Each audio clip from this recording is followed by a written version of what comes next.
Pues se ha sentado aquí con nosotros en esta terminal aeroportuaria de Barajas Maurici Lucena, que es presidente y consejero delegado de AENA. ¿Qué tal? Muy buenos días. Muy buenos días. A nosotros se nos hace extraño hacer un programa aquí en el aeropuerto. Usted debe estar más acostumbrado, ¿no? Hacer un programa de radio seguro que no.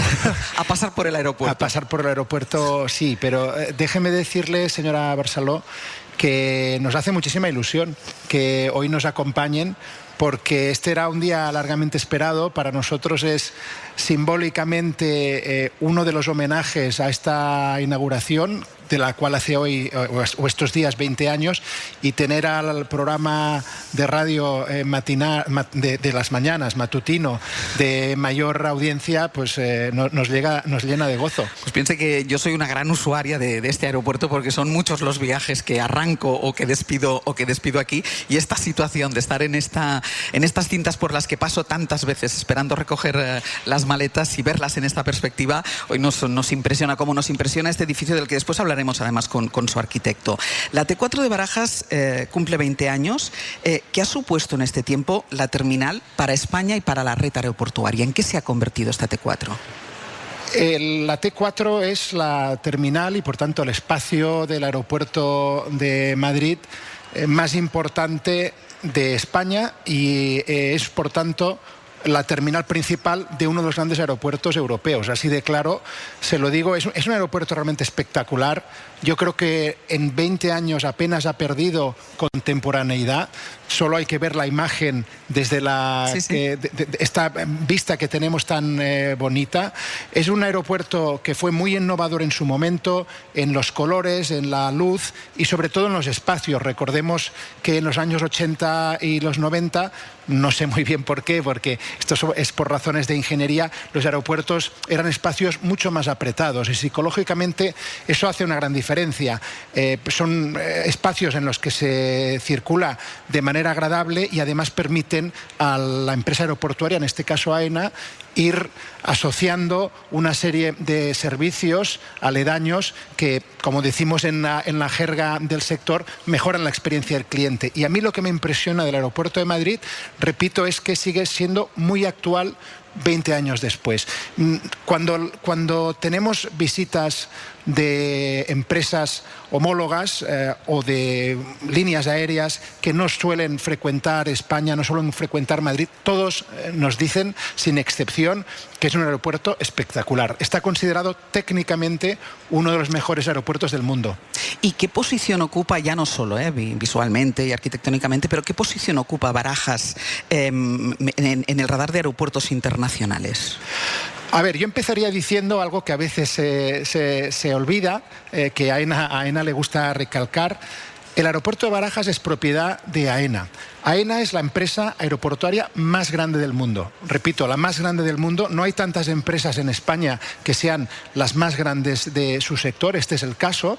Y en el contexto de AENA es el aeropuerto más grande. Tenemos otros aeropuertos muy grandes, el de Barcelona, el de Palma de Mallorca, el de Sao Paulo y tantos otros.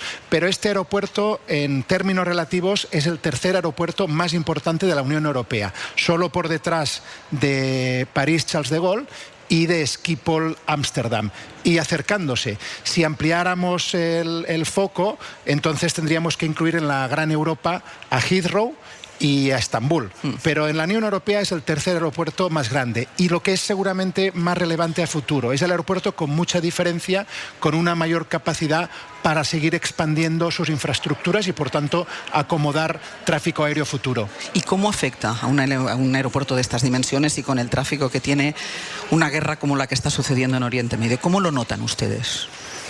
A ver, aquí tendré que hablar en términos técnicos.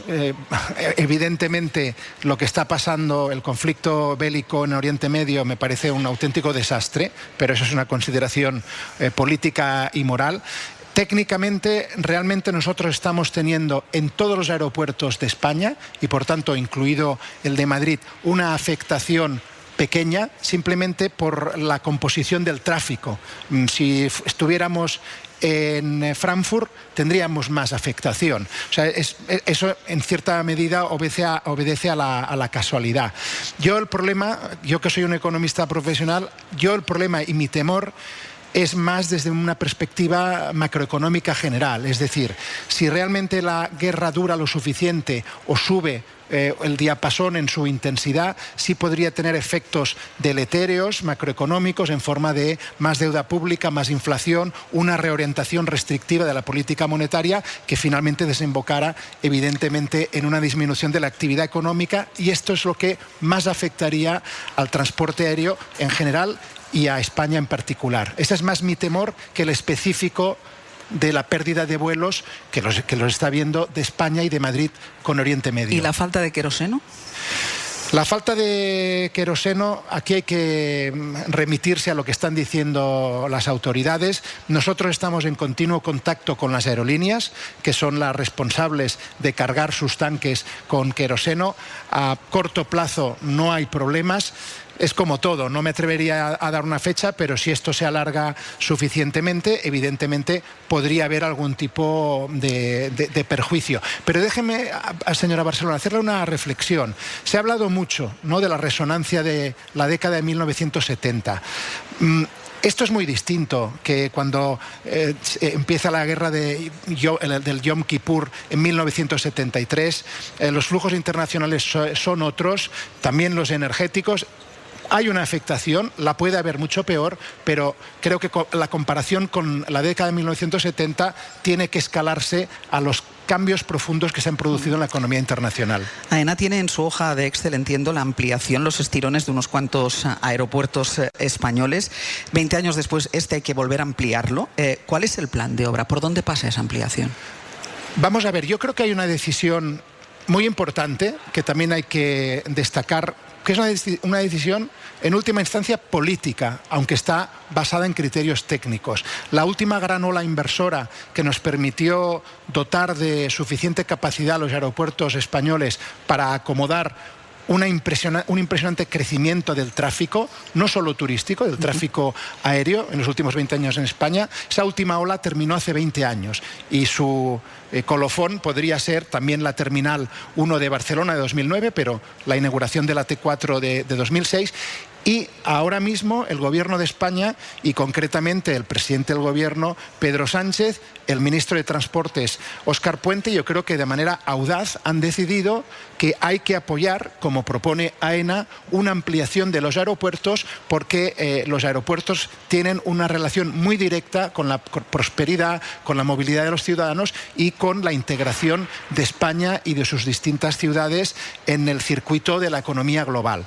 Concretamente en el aeropuerto de Madrid, como digo, es un aeropuerto que es la envidia de nuestros competidores, porque incluso desde el punto de vista de la ampliación es, lo digo de manera un poco simplificada, relativamente sencillo de ampliar. Hay que estirar, por así decir, esta fantástica T4, hay que estirar la T4 satélite, pero estaba ya preparado de antemano esa posibilidad, y obviamente hay que acompañar en lo que se llama el lado aire, las plataformas de estacionamiento, esta ampliación. Y con esto termino, habrá una remodelación muy chula de la T123.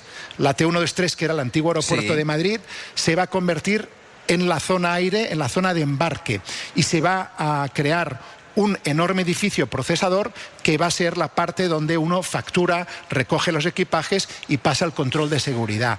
Es decir, que en 7 años este aeropuerto va a ser un aeropuerto, pues probablemente de los mejores aeropuertos del mundo. Conviviendo con el tráfico, o sea, conviviendo con los pasajeros llegando, saliendo, claro, con los aviones despegando y aterrizando. Bueno, esa es la cosa que para un no ingeniero aeronáutico como yo te produce un poco de vértigo, claro, porque cuando yo hablo constantemente con los ingenieros, claro, me miran con una cara de asombro y cierta condescendencia cuando yo les digo, pero ¿cómo vamos a hacer para seguir gestionando volúmenes récord, no solo en Madrid, en Barcelona, en Palma de Mallorca, en Alicante, en Málaga, y además tener los aeropuertos abiertos, en obras, todo a la vez?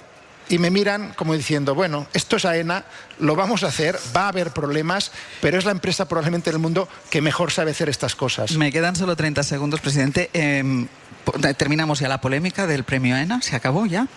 Con la entrega del premio, bueno, ¿se acabó la polémica? Yo es que no lo veo una polémica, yo lo que he visto es una gran celebración de libros. Creo que hacía muchos años que no se hablaba tanto de literatura y de libros en España, y me alegro muchísimo. Ayer hicimos el ejercicio porque les hemos traído a algunos de los ejemplares de los finalistas, y la obra ganadora están agotados en todas las librerías. Yo tengo que decir que me había leído, menos uno, me había leído todos los que llegaron a la final, y todos eran obras excepcionales. No entiendo cómo consiguieron escoger una entre todas.